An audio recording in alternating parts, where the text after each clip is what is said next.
La junk food, est-ce que c'est vraiment le goût de M? Le petit monde de M, cette semaine, numéro spécial Le goût de M, oblige. C'est l'équipe de M, le magazine du Monde, qui est épinglée dans cette chronique.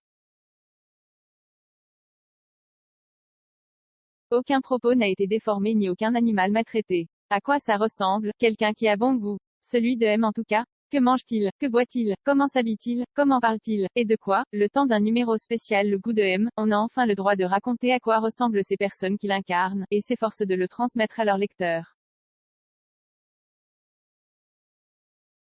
Pour commencer, le goût de M n'est pas inné. Les gens de M ont besoin de se réunir souvent pour en isoler l'essence. Le goût de M s'éduque, comme tous les autres goûts. La rédaction de M a ceci de très rare dans le panorama de la presse écrite qu'on y trouve de tout sur les bureaux. Vraiment de tout. Des ouvrages consacrés aux atrocités commises en Libye, des livres de sociologues, des crèmes hydratantes, des dossiers de presse d'exposition d'art contemporain, des revues allemandes, des exemplaires du New York Times, des romans de la rentrée littéraire, ou de celle d'avant.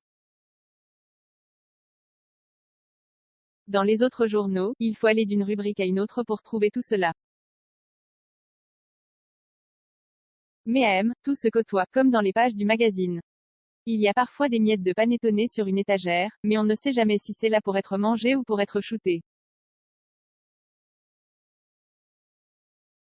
Sur la table de l'édition, le service chargé de la relecture et de la correction des articles, une boîte de bonbons propose tout ce qu'il y a de plus coloré et chimique, chacun y pioche et semble y trouver son compte.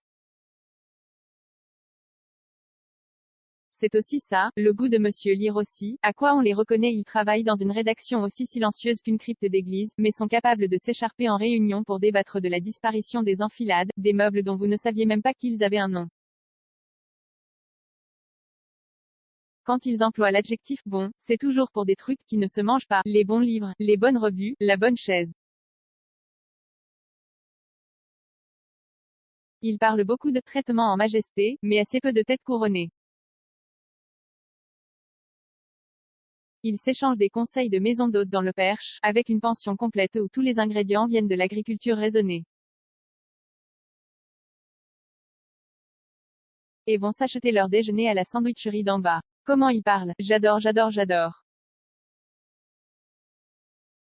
Pitié, on le garde, c'est l'anniversaire de Kim Kardashian aujourd'hui, c'est une grande maîtresse du quilt.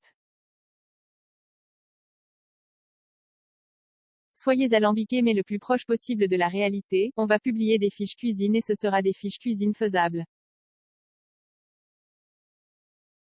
Les lecteurs n'ont pas besoin de nous pour découvrir ça, alors que tous les magazines parlent des lieux qui ouvrent. Je trouve ça pas mal qu'on parle d'un lieu qui ferme. On ne va pas non plus faire quelque chose qui ne nous ressemble pas. Non, pas d'écro. Ce serait ultra snob mais on serait les premiers. Oh, lui, il ira sans doute à Marseille en chaise à porteur. La junk food, est-ce que c'est vraiment le goût de M? Bien sûr, qui dit pâte, dit jolie assiette creuse. On peut mettre une bière sur une chaise avec un bout de quelque chose à côté, mais il faut rester dans un truc naturel. Une recette ultime qu'on pourrait faire chez soi où il n'y aurait pas besoin de citron iranien. 21,92%.